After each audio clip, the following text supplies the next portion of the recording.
그러므로 염려하여 이르기를 무엇을 먹을까 무엇을 마실까 무엇을 입을까 하지 말라. 이는 다 이방인들이 구하는 것이라. 너희 하늘 아버지께서 이 모든 것이 너희에게 있어야 할 줄을 아시느니라. 그런즉 너희는 먼저 그의 나라와 그의 의를 구하라. 그리하면 이 모든 것을 너희에게 더하시리라. 그러므로 그 이름을 바벨이라 하니 이는 여호와께서 거기서 온 땅의 언어를 혼잡하게 하셨음이니라. 여호와께서 거기서 그들을 온 지면에 흩으셨더라. 데라가 그 아들 아브람과 하란의 아들인 그의 손자 롯과 그의 며느리 아브람의 아내 사레를 데리고 갈대아인의 우르를 떠나 가나안 땅으로 가고자 하더니 하란에 이르러 거기 거류하였으며 데라는 나이가 205세가 되어 하란에서 죽었더라. 여호와께서 아브람에게 이르시되 너는 너희 고향과 친척과 아버지의 집을 떠나 내가 네게 보여줄 땅으로 가라. 여호와께서 아브람에게 나타나 이르시되 내가 이 땅을 네 자손에게 주리라. 자기에게 나타나신 여호와께 그가 그곳에서 제단을 쌓고 거기서 베델 동쪽 산으로 옮겨 장막을 치니 서쪽은 베델이요 동쪽은 아이라. 그가 그곳에서 여호와께 제단을 쌓고 여호와의 이름을 부르더니 그 땅에 기근이 들었으므로 아브람이 애굽에 거류하려고 그리로 내려갔으니 이는 그 땅에 기근이 심하였음이라. 바로의 고관들도 그를 보고 바로 앞에서 칭찬하므로 그 여인을 바로의 궁으로 이끌어들인지라. 여호와께서 아브람의 아내 사레의 일로 바로와 그 집에 큰 재앙을 내리신지라. 바로가 사람들에게 그의 일을 명하매 그들이 그와 함께 그의 아내와 그의 모든 소유를 보내었더라. 그가 네게브에서부터 길을 떠나 베델에 이르며 베델과 아이 사이 곧 전에 장막 쳤던 곳에 이르니 그가 처음으로 제단을 쌓은 곳이라. 그가 거기서 여호와의 이름을 불렀더라. 오늘 말씀은 먼저 첫 번째로 의식주를 산상보훈의 시야로 보고 두 번째 창세기의 관점으로 집을 살피려 합니다. 첫 번째, 하나님의 언약과 성경은 사람이 선물로 받은 생명을 어떻게 누리고 품위 있고 행복하게 생활할 수 있는지 알려줍니다. 그래서 산상보훈은 이런 언약의 성취로 온 천국이란 복음이 우리네 생활 속에서 어떤 구체적인 모습을 띠는지 알려줍니다. 산상보훈에는 이렇게 천국을 살아가게 만드는 적용 원리들이 빼곡히 채워 있는데요. 예수는 이렇게 이것을 알리는 데 그치지 않고 직접 자기 생애를 투자해서 십자가 부활이라는 선물을 우리에게 주심으로 실제 살게 하는 능력까지도 은혜로 주셨습니다. 마치 크레딧 카드에 우리가 이름을 서명해서 효력을 발휘하는 것처럼 하나님이 발행한 은혜의 크레딧 카드를 예수를 믿고 삶의 결정을 그에게 맡기고 사는 삶이 내 이름을 그 예수라는 언약 밑에 서명하는 순종이 되는 것입니다. 그런데 특별히 의식주와 생계가 염려되어서 그런 순종을 하지 못하고 주저하는, 그 중에서도 물은 중동에서는 공동체의 생존과 사활이 걸린 절대절명의 문제입니다.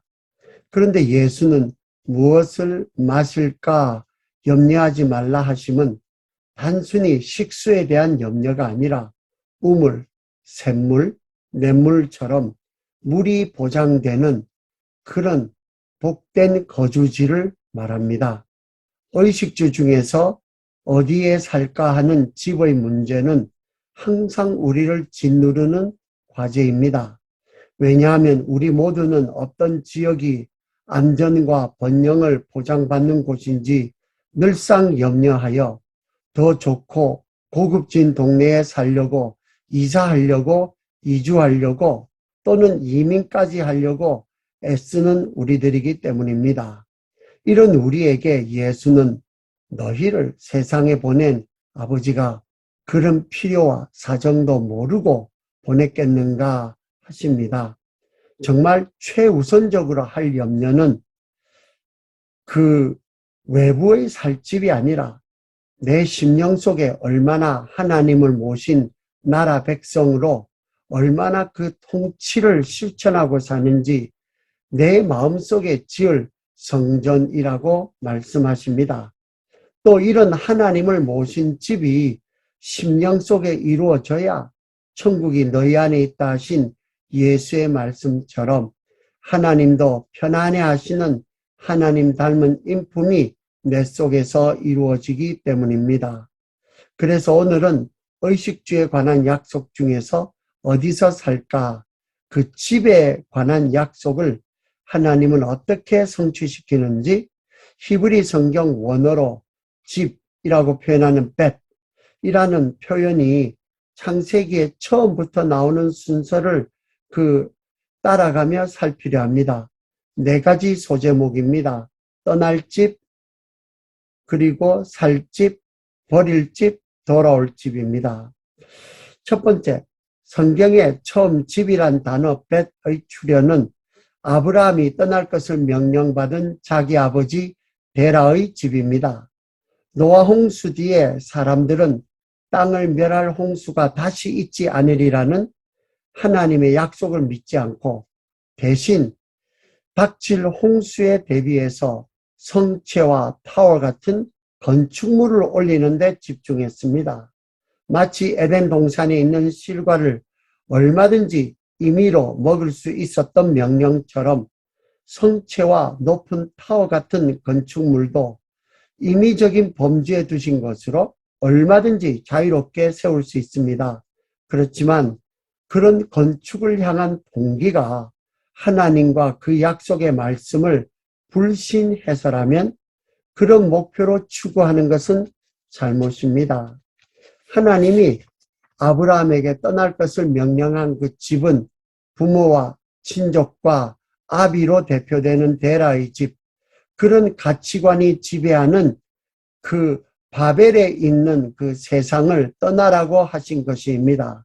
왜냐하면 그곳에 위치한 그 집은 결국은 결과적으로 혼돈이 되는 바벨이고 사망과 파괴가 될 것이기 때문에 거기서 같이 망하지 말고 빠져나오라고 하시는 사랑의 본면이었습니다.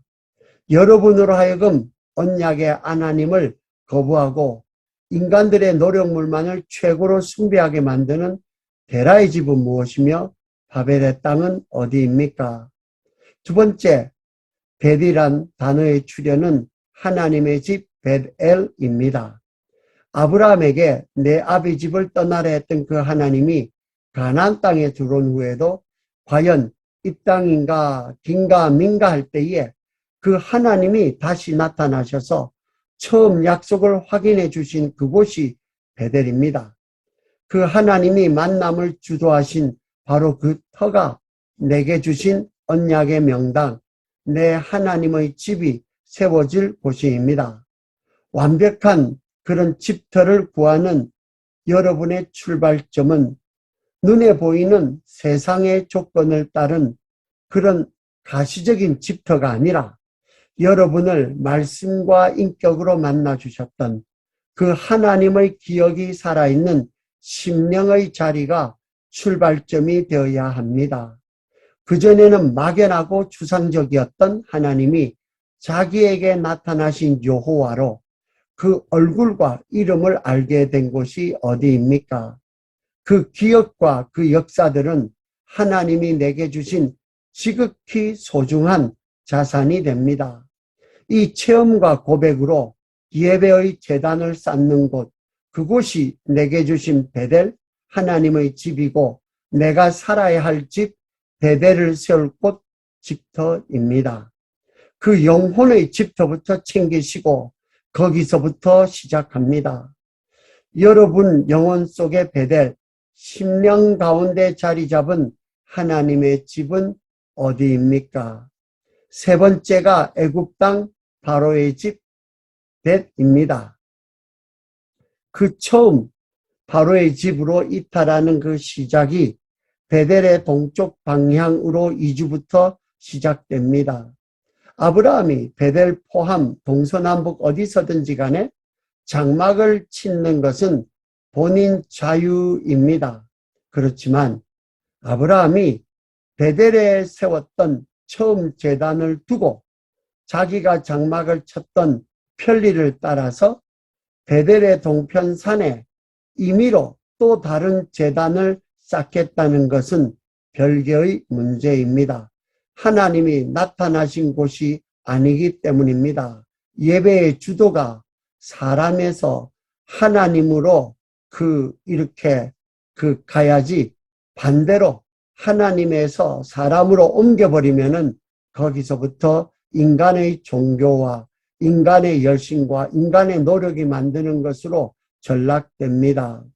이것은 가인이 하나님 앞을 떠나 에덴의 동편에 하나님이 그의 목숨을 지켜주겠다는 그 보호 약조를 믿지 못해서 자기를 보호할 성을 쌓고 아들의 이름을 쫓아 에녹성이라 이름했던 것과 같은 맥락입니다.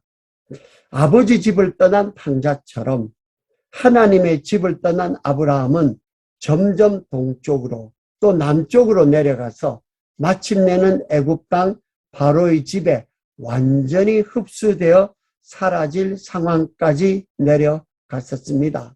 내가 살 땅이 아닌 애굽 땅에 속할 때에 나오는 4가지 증세를 잠깐 생각해 봅니다. 첫 번째는 그 전에 그렇게 과감하게 고향 땅을 떠났던 아브라함의 용기와 패기는 어디론지 사라지고 마음에 평화가 없고 왜 그런지 불안하고 공포에 사로잡힙니다. 두 번째, 베라의 집 바벨 땅에서 처세하던 옛날 그 처세 방식, 그것이 다시 아브라함을 붙잡기 시작합니다. 세 번째, 그 작은 거짓말로 쉽게 지나갈 줄 알았는데 그것이 걷잡을 수 없이 큰 거짓말로 점점 더 큰 거짓말을 하지 않으면 안 되는 상황에 몰리게 되었습니다. 그리고 끝으로 더 불안해집니다. 불안해지지 않으려고 했는데 더 불안해지는 결과로 내려갔습니다. 돈은 벌리고 명예는 얻었다 하더라도 언젠가는 들통날 거짓말로 전전긍긍 아브라함이 잠이나 제대로 잘 수가 있었겠습니까? 하나님의 극적인 간섭이 없었더라면 바로의 집에 완전히 귀속되고 함몰되고 언약 백성으로 아브라함 가문은 사라졌었겠고 성경도 이대로만 따진다면 창세기 12장에서 종결되었을 것입니다. 여러분에게 언약 백성으로 정체성을 흔들고 시험에 들게 하는 바로의 집 같은 유혹의 종류는 무엇인지요? 여러분 인생의 영적 노정이 지금 머무는 곳이 어디인지요? 네 번째, 마지막 그 집은 어디에 나오는가 하면은 파국적인 결말에서 간신히 건진받고 돌아온 아브라함이 다시 찾은 하나님의 집, 또다시 돌아온 베델입니다. 고향 같은 집 베델이라는 말씀입니다. 하나님이 아브라함을 베델로 돌리시는 은혜의 역사는 사례까지 공범으로 집안 전체가 멸문을 당하지 않고 가족도 보존하고 부정한 재산까지도 가지고 애굽 땅을 떠날 수 있도록 한 데서 시작됩니다. 아브라함이 뭘 잘해서가 아닌 것은 분명합니다. 상급이나 보상이 아니라 하나님의 언약대로 우리를 지켜주기 위해서 우리 죄를 간과하신 하나님의 긍휼과 용서이고 언약의 진심이신 하나님이 베델로 돌아오라는 간곡한 당부였습니다. 그리고 하나님은 이후에 이 값을 내기 위해서 당신의 아들 예수 그리스도로 하여금 이런 아브라함의 허물과 죄를 대신 담당해서 십자가 대속의 죽음으로 공의의 완성을 하셨습니다. 뼈저린 희생과 사랑의 선포였습니다. 성경은 그가 전에 장막을 쳤던 베델과 아이 사이에 장막을 쳤다라고 하면서도 그가 여호와의 이름을 부른 제단은 베델에 세웠던 첫 제단이며 베델의 동편에 그가 임의로 만들었던 두 번째 제단이 아니었음을 꼭 집어 기록합니다. 성경은 아브라함이 여종을 통해서 교훈을 얻었음을 살짝 밝혀줍니다. 자기 임의로 단을 쌓았던 베델의 동편산이 아닌 하나님의 임재와 약속에 진심이신 하나님이 주도하는 베델에 세운 처음 제단에서 하나님의 이름을 부르는 예배를 드렸다고 완곡하게 알려줍니다. 지금 여러분은 얼만큼 하나님의 은혜를 디딤돌로 삼아 베델로 돌아오고 계시는지요? 우리의 예배와 대화를 언약의 성경 말씀으로 주도하시는 여호와 하나님, 그분의 집에서 여러분이 처음 제단을 쌓았던 베델을 회복하시기를 간곡히 바라며 축원드립니다. 기도하겠습니다. 주님, 저희들로 하여금 거주할 집으로 에덴 동산 허락하시고 우리의 죄로 인해서 동산을 떠나서 유리하고 방랑하는 자가 되었던 우리들을 끊임없이 하나님의 집 베델로 돌리시는 하나님의 역사에 주목합니다. 저희들의 신앙 여정이 지금 어디에 와 있는지 살펴보게 하시고 베델을 향해서 처음 제단을 향해서 여호와의 이름을 부르는 자리로 저희들의 발걸음을 향할 수 있도록 주여 역사하시고 축복하시고 인도의 영을 베풀어 주시옵소서. 예수님 이름으로 기도 올렸습니다. 아멘.